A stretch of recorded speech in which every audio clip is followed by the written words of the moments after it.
ఇప్పుడు మీరు చూస్తున్న వెరైటీ గ్రేప్ గోవా అండి. అంటే గ్రేప్ గోవా అంటే ఇది జామ మొక్క అండి. బ్రెజిల్ గోవా అని కూడా అంటారు దీన్ని, మరో పేరు. అయితే దీని ప్రత్యేకత ఏంటంటే దీనికి వచ్చేటువంటి ఫ్రూట్స్ జామకాయలు గుత్తు కింద వస్తాయండి. మన ద్రాక్ష పళ్ళు గుత్తులా వస్తాయండి గుర్తు. అవి స్వీట్గా కొద్దిగా పుల్లగా, సో ఆ విధంగా అన్నీ కూడా మనకి చాలా బాగుంటాయండి. రకరకాల టేస్టులతో ఉంటాయి.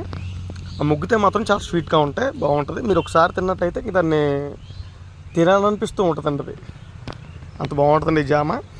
ఈ గ్రేప్ గోవా కూడా మన ఫామ్లో ఏర్పాటు చేసామండి. ఇది పెద్ద ప్యాకెట్ అండి. జస్ట్ ఇది వచ్చేటువంటి ఇప్పుడు కాపుకి రెడీగా ఉందండి. ఇది ఈ గ్రేప్ గోవా మహిమది. అంటే గ్రేప్ గోవాలో గ్రేప్ ద్రాక్ష ఉందండి, గ్రేప్ గోవా ఉంది. అలా గ్రేప్లో ఉన్న రకాలు కూడా అన్నీ కూడా ఏర్పాటు చేస్తున్నాం.